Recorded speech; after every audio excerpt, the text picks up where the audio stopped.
नहीं संभले तो माता जी के पास भेज देना। चलिए सभी अपने हाथ जोड़ लीजिए, आंखें बंद कर लीजिए। ओम नमः सिद्धेभ्यः।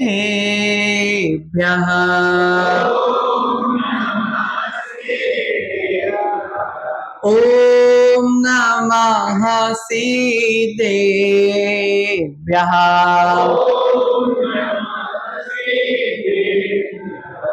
ओम नमः सिद्धेभ्यः।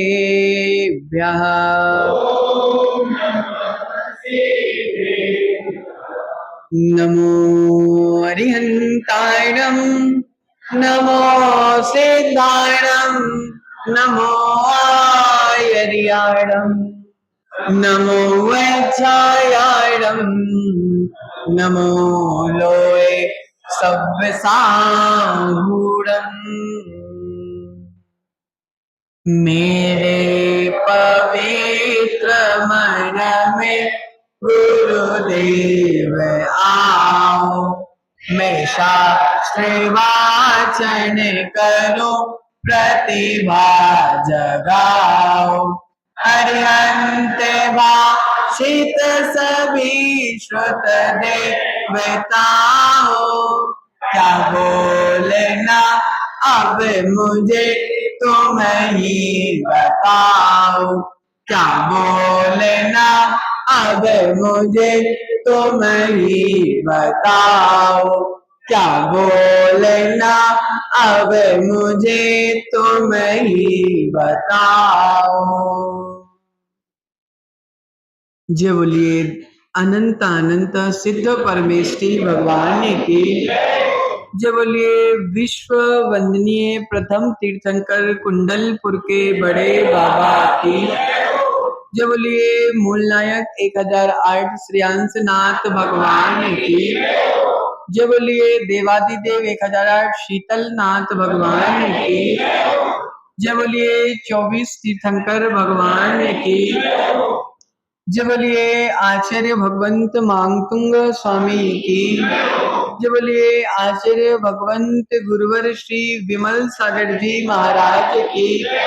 जय बोलिए आचार्य भगवंत श्री विराग सागर जी महाराज की।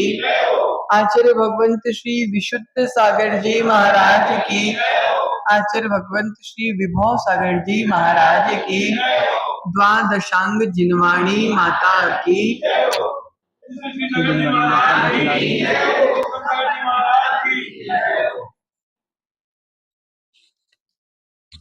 प्रियात्मन, पूर्व में हमने जाना था कि कपड़े की सफाई पानी और साबुन के माध्यम से हो जाती है, लेकिन आत्मा की सफाई तो सम्यक दर्शन ज्ञान चारित्र रूपी साबुन पानी और ब्रश के माध्यम से होती है।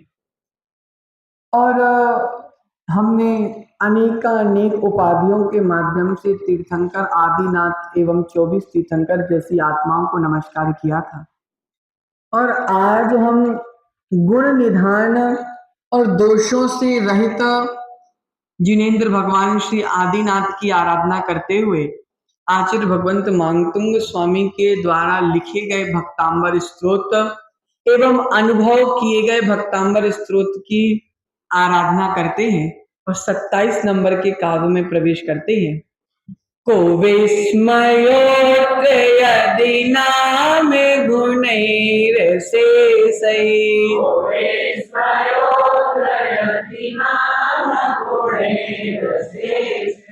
त्वं संसृतो निरवकाशतया मुनीश,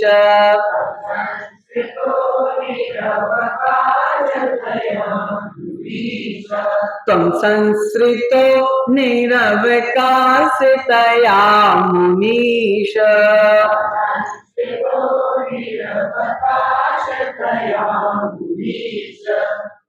उपास कितने लोगों का है? माताओं शर्म आती क्या बोलने में? रोडों पे चिल्लाने में शर्म नहीं आती? है, लड़ाई करने में शर्म नहीं आती, मायाचारी करने में शर्म नहीं आती, दूसरे को छलने में शर्म नहीं आती, जिनवाणी की बात बोलने में शर्म आ रही। या तो बिल्कुल मौन हो जाओ, या तो पूरी शक्ति के साथ भक्तांबर का बोलो। अभिनय नहीं करना भक्तांबर की, ध्यान रखना। जो जो यहाँ पे मौन लेके बैठे हुए हैं, जिनवाणी की अभिनय कर रहे हैं। क्यों? क्योंकि यहां से बोला जा रहा है कि बोलो और आप मौन लेके बैठे हो। जिनवाणी की गद्दी की अभिनय कर रहे माता, है ना? इसलिए जिनवाणी का थोड़ा सम्मान करो। दोषई रूपात विविधा से जाते घर वही,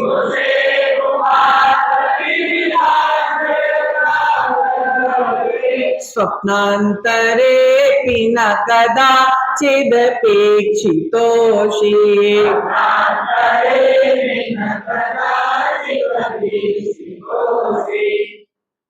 प्रियात्मन, आचार्य भगवंत मांगतुंग स्वामी 27 नंबर के काव्य में आदिनाथ प्रभु की आराधना करते हुए कह रहे हैं कि संसार में जितने भी गुण थे, संसार में जितने भी गुण थे, उन सब ने आपके इस सक्रियता के साथ निवास कर लिया आप में कि कोई भी जगह शेष नहीं रह गई।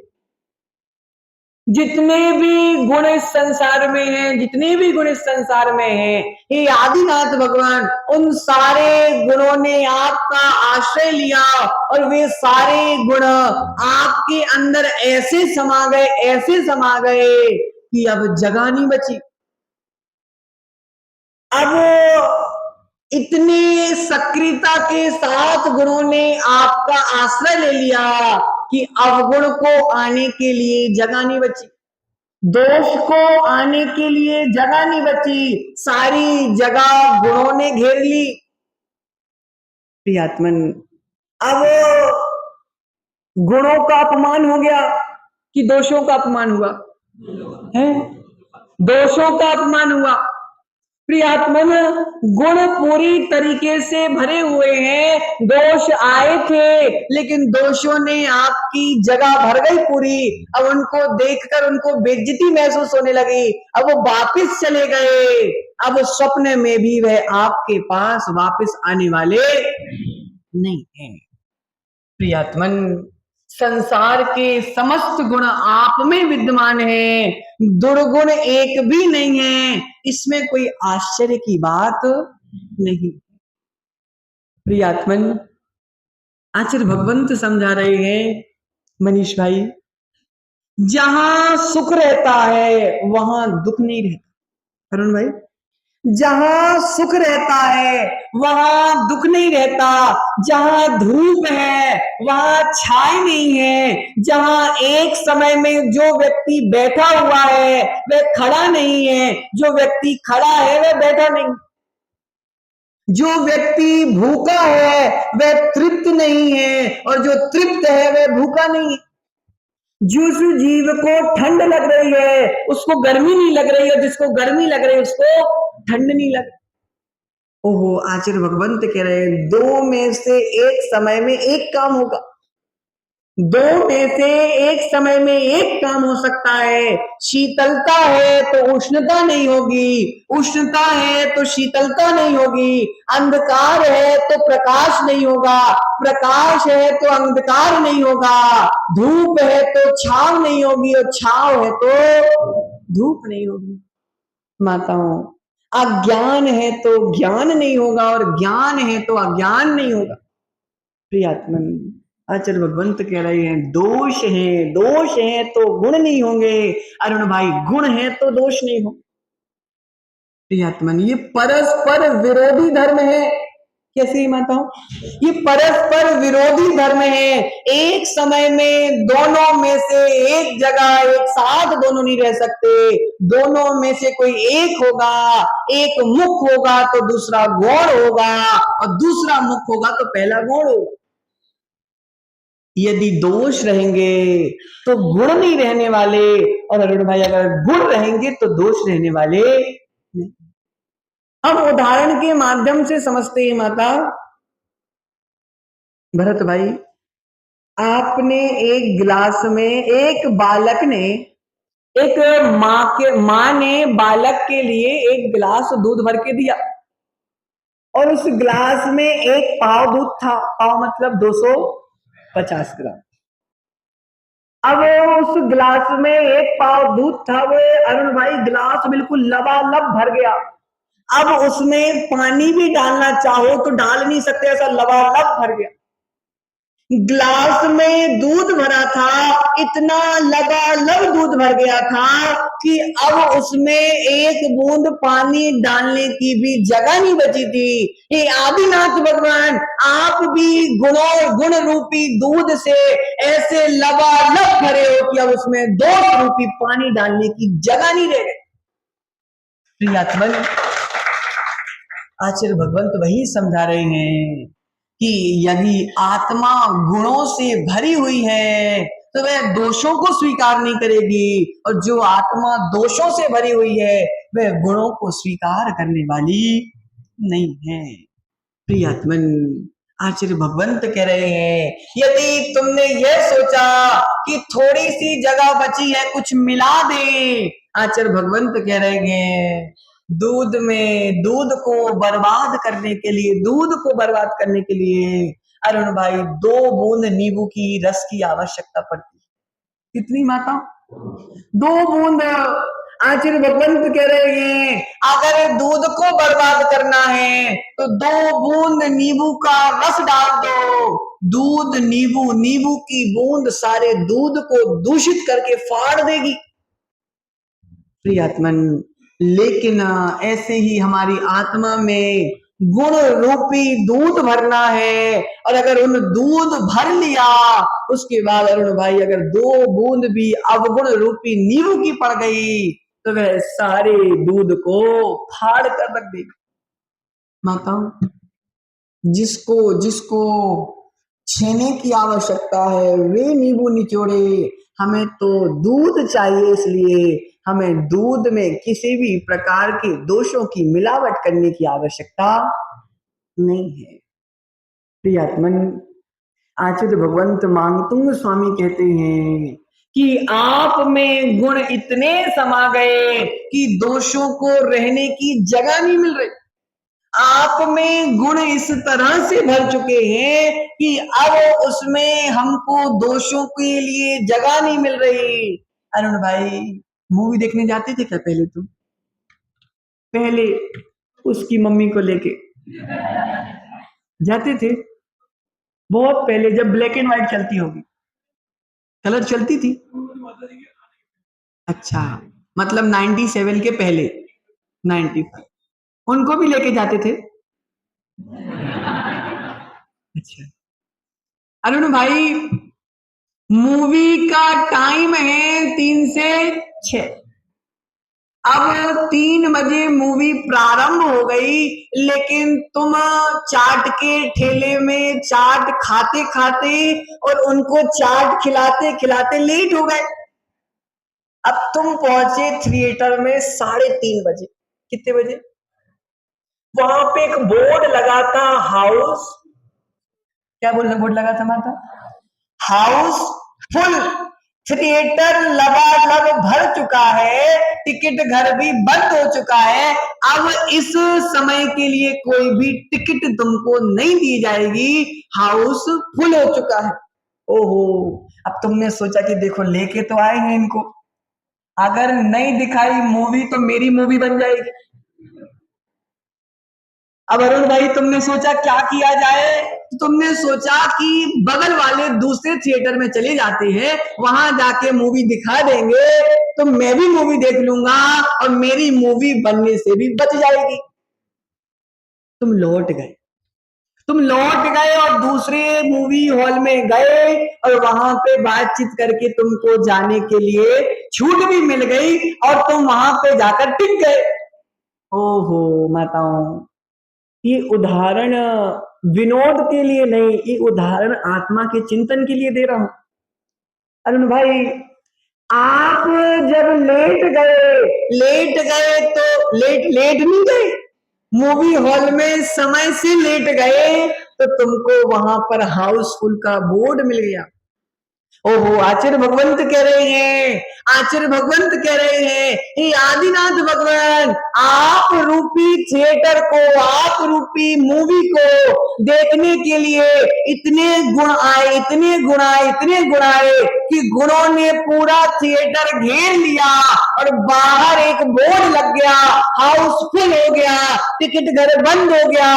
उसके बाद पीछे से दोष भी चलते चलते आ रहे थे। उन्होंने देखा, ओहो, गुणों ने तो पूरा हाउस फुल कर लिया है, अब मुझे कोई एंट्री नहीं है। इसलिए वह दोस्त बगल वाले थिएटर में चले गए, रागी थिएटर में चले गए, द्वेषी थिएटर में चले गए, वहां जाकर टिक गए। ओहो, गुणों ने ऐसा घेरा आपको, आदिनाथ भगवान गुणों ने ऐसा घेरा आपको कि हाउस फुल हो गया और दोष रूपी लेट कमर्स आए थे और वह हाउस फुल देखकर वैसे ही दूर से भाग गए।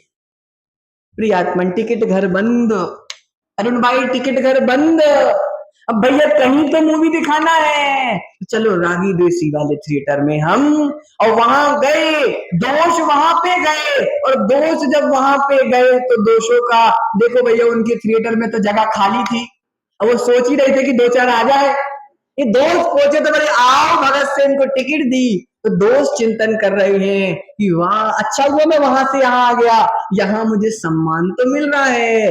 और आदिनाथ भगवान के चरणों में गुणों को तो खूब सम्मान मिला, लेकिन दोषों की अभिनय हो गई और दोषों ने अपनी नाक बचाने के लिए दूसरों के पास चले गए। हमारे आदिनाथ शुद्ध थे, शुद्ध हैं और शुद्ध के शुद्ध ही।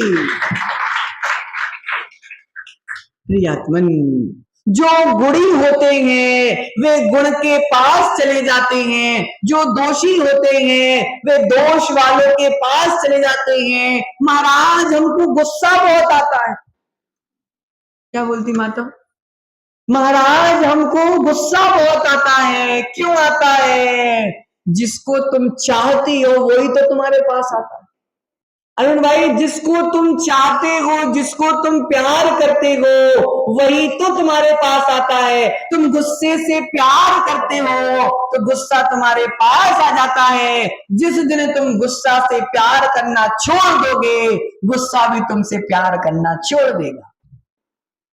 प्रियात्मन, आचार्य भगवंत कह रहे हैं, तुम गुस्से को चाहते हो, अच्छा समझते हो, वे तुम्हारे पास आता है। जब गुस्से को अच्छा नहीं समझोगे, जिस वस्तु को हम अच्छा समझते हैं वह वस्तु हमारे पास आने के लिए लालायित हो जाता है, और जिस वस्तु को हम अच्छा नहीं समझते वह हमारे पास आने के लिए लालायित नहीं होता। प्रियात्मन, यह स्थिति गुणों की और दोषों की है। जो गुणों को चाहते हैं उनके पास गुण आने के लिए लालायित हो जाते हैं, और दो दोषों को चाहते हैं उनके पास दोष आने के लिए लालायित हो जाते हैं। प्रियात्मन, जब तक परिचय नहीं होता तब तक आना जाना भी नहीं होता। जब तक एक बार परिचय हो जाए, उसके बाद कुछ योग्यता दिखे, गुणवत्ता दिखे, तो उसके पास हम जरूर जाते हैं।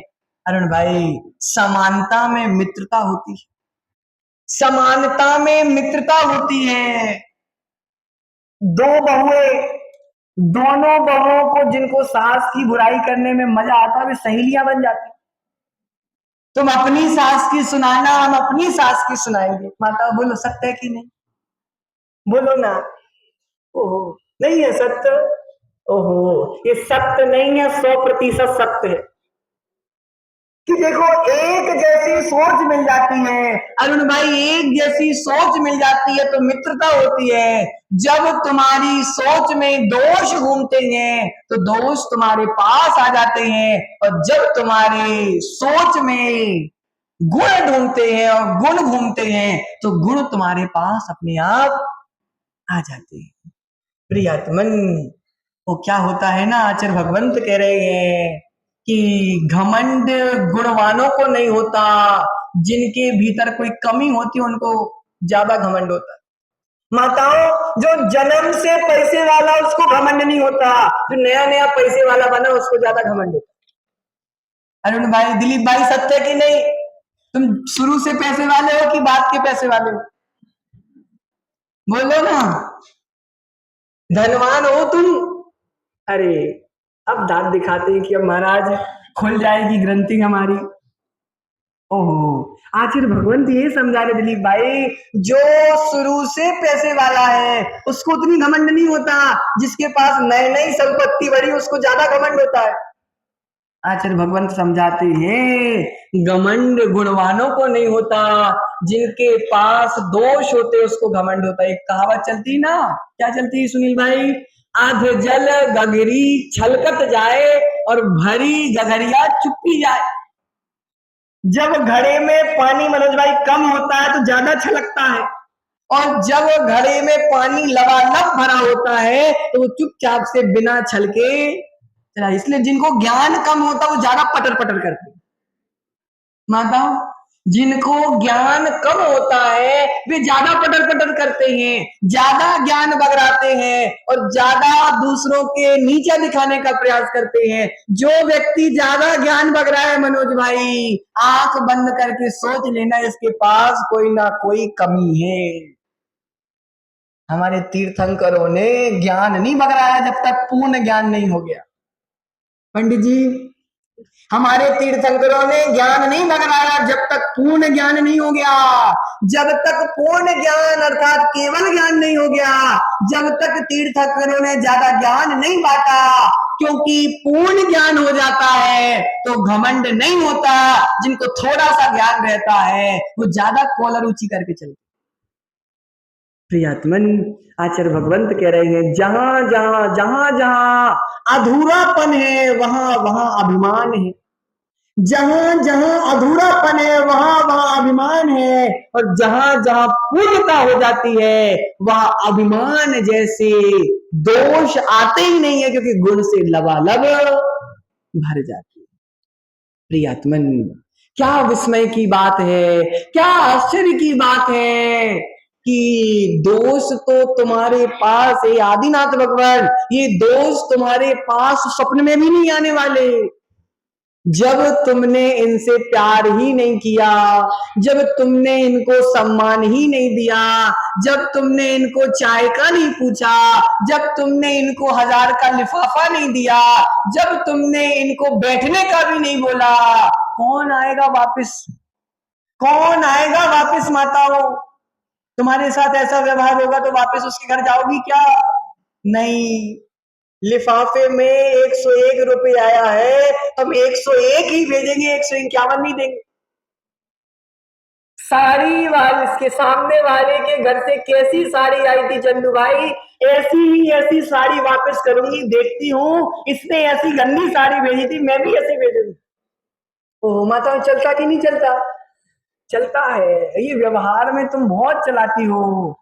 आचार्य भगवंत कह रहे हैं दोषों को सम्मान ही नहीं मिला, दोषों को आदिनाथ भगवान ने पूछा ही नहीं, दोषों के प्रति आंख उठाकर देखा भी नहीं। बुंदेलखंडी में कहते हैं दोषों के प्रति तो हेरो तक नहीं, ऐसा बोलते बुंदेलखंडी। तुम्हारे यहाँ क्या बोलते हैं? दोषों के प्रति देखा ही नहीं, देखो ही नहीं। ओहो, अब भैया सम्मान नहीं मिलेगा तो वो आएंगे कैसे तुम्हारे घर? इसलिए वह दोस्त स्वप्न में भी आदिनाथ भगवान तुम्हारे अंदर आने का सोचते ही नहीं। इसमें कोई आश्चर्य की बात नहीं। प्रियात्मन, आचार्य भगवंत एक एग्जाम्पल के माध्यम से समझा रहे। माताओं, अच्छे से समझना। जब तुम्हारे घर में लास्ट का भोजन बचता है तो तुम गाय को डालते, ठीक है माता? डालते कि नहीं डालते? तुमने गाय के लिए आज भोजन डाला, कल भोजन डाला, परसों भोजन डाला, 3, 4, 5 दिन तक तुमने भोजन डाला। अब तुम भोजन नहीं भी डालोगे तो वो गाय तुम्हारे दरवाजे पे अपने आप आ जाएगी। सत्य कि नहीं माताओं? तुमने गाय के लिए भोजन डाला और गाय को अब तुमने 4-5 दिन तक भोजन डाल दिया। अब भोजन डालने के बाद अब तुम भोजन नहीं भी डालोगे तो वह गाय अपने आप तुम्हारे पास आ जाएगी। आचार्य भगवंत वही समझा रहे हैं कि 2-5 दिन तक तुमने उसको भोजन डाल दिया, सम्मान दे दिया, भोजन दे दिया, अब मैं बिना बुलाए तुम्हारे पास रोज आएगी। लेकिन अगर तुमने 4-5 दिन फिर भोजन डालना बंद कर दिया तो फिर बेइज्जती महसूस करेगी, फिर वापस नहीं आएगी। 2-4 दिन सम्मान दे दिया तो वह वापस आएगी, और फिर सम्मान देना बंद कर दिया फिर वापस आने वाली। उसी प्रकार अरुण भाई, तुमने तो 4-5 दिन रोटी डाली, लेकिन तुमने तो अनादि काल से राग के लिए रोटी डाली थी, तुमने अनादि काल से द्वेष के लिए रोटी डाली थी, तुमने अनादि काल से विभावों के लिए रोटी डाली थी। अब तुम बुलाओगे भी नहीं तो वे तुम्हारे पास अपने आप आ जाए।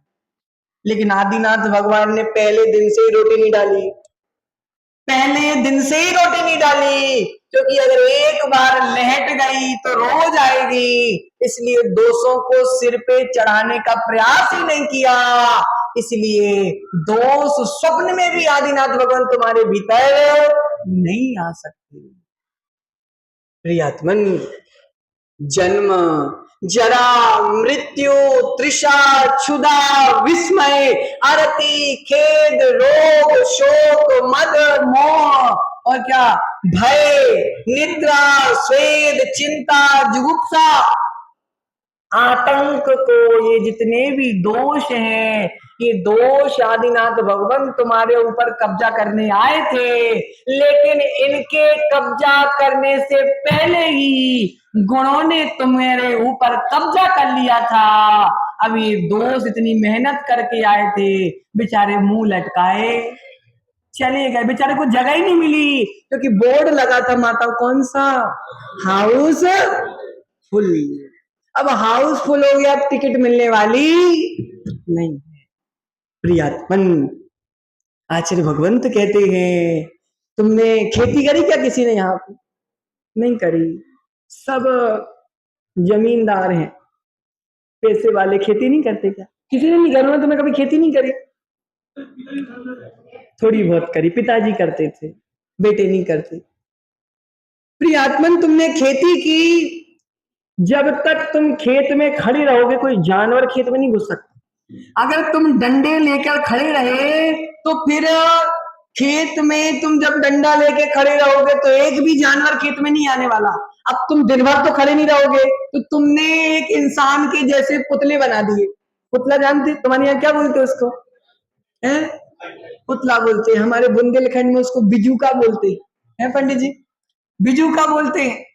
अब अगर वह मनुष्य के समान वे पुतले खेत पर खड़े कर दिए गए, अब वो खेत पर डंडा पकड़ के वो मटका लगा के पुतला जैसे खड़े कर दिए, अब जानवर उसको मनुष्य सोचकर खेत में नहीं घुसते, खेत में वे मनुष्य नहीं घुसते।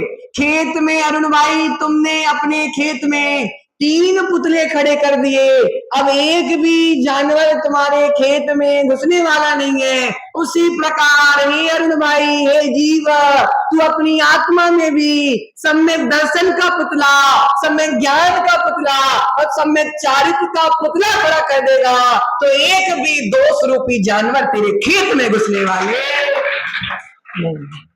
आदिनाथ भगवान ने खड़े कर दिए पुतले, ये रत्नत्रय का पुतला आदिनाथ ने खड़ा कर दिया।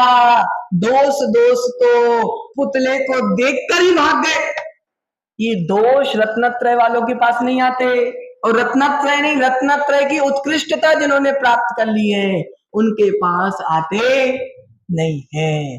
प्रियात्मन, आज ये समझना है कि आदिनाथ भगवान, आदिनाथ स्वामी के पास परम गुणों का आश्रय मिला, दोष एक भी नहीं टिक पाए। क्यों? क्योंकि हाउस फुल हो चुका था, अब दोषों के लिए जगह ही नहीं बची थी। आदिनाथ भगवान संसार के सभी गुण आपके भीतर आपका आश्रय लेकर टिक चुके हैं कि दोषों को टिकने का समय और स्थान मिल ही नहीं रहा। इसलिए वे दोष तुम्हें छोड़कर दूसरों के पास चले गए और आपकी आत्मा को बंदी नहीं कर पाए। आज की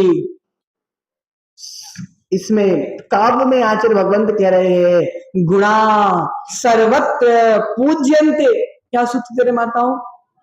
गुणा सर्वत्र पूज्यन्ते, गुण सभी जगह पूजे जाते हैं, दोष सभी स्थानों से भगाए जाते हैं, गुणों को सब स्थान देते हैं और दोषों को सब स्थान से हटाते हैं। अरुण भाई, मैं आपके सामने बैठा हूं, मैं आपके सामने बैठा हूं, तो ये मैं सम्यक दर्शन बैठा हूं, मैं सम्यक ज्ञान बैठा हूं, सम्यक चारित्र बैठा हूं। आपने सम्यक दर्शन ज्ञान चारित्र के लिए सिंहासन दिया है, नहीं तो नीचे बैठ। श्रम सागर के लिए, श्री सागर के लिए सिंहासन नहीं है, ये रत्नत्रय के लिए सिंहासन। माताओं, ये सम्यक दर्शन ज्ञान चारित्र रूपी गुणों के लिए ये स्थान ऊंचा देखा बैठाया गया है। मनोज भाई, ये शरीर के लिए नहीं बैठाया गया। तुम चौका में श्रम सागर की पूजा करते क्या? किसकी पूजा करते? ओहो, गुणों की पूजा की जाती है, कभी भी व्यक्ति की पूजा नहीं होती, गुणों की पूजा होती है। और वह गुण जिस व्यक्ति का आश्रय ले लेते हैं, उन गुणों के कारण वह व्यक्ति भी पूज्यता को प्राप्त हो जाता है। प्रियात्मन, आचार्य भगवंत कह रहे हैं मूल गुण पूजनीय है, रत्नत्रय पूजनीय है, आत्मीय धर्म पूजनीय है, व्यक्ति पूज्य नहीं है। इसलिए प्रियात्मन, आज के काव्य में आचार्य भगवंत यही समझा रहे हैं कि हे आदिनाथ भगवान, क्या कह रहे हैं आचार्य भगवान? सर्व गुणों ने तेरा आश्रय अरे भला लीना, सर्व गुणों ने तेरा आश्रय भले अरालीना, दोषों ने गर्वित हो करके अन्य शरण लीना, दोष वहां जा करके मिलते जहां दोष रहते, गुणवानों के शरण में आकर गुण ही गुण रहते। दोष वहां जाकर रहते हैं जहां दोष रहते हैं, गुणवानों के चरणों में आकर तो गुण ही गुण प्राप्त होते हैं। हे आदिनाथ भगवान, इसमें कोई आश्चर्य की बात नहीं है कि आपके भीतर एक भी दोष नहीं है, क्योंकि तो आप गुणों से लबालब भरे हुए हो, दोषों के लिए स्थान नहीं है, तो दोष अपनी बेइज्जती महसूस करके आपको छोड़कर चले गए हैं। इसी मंगल भावना के साथ जय बोलिए आचार्य भगवंत श्री मांग तुंग स्वामी की, आचार्य भगवंत श्री विभव सागर जी महाराज।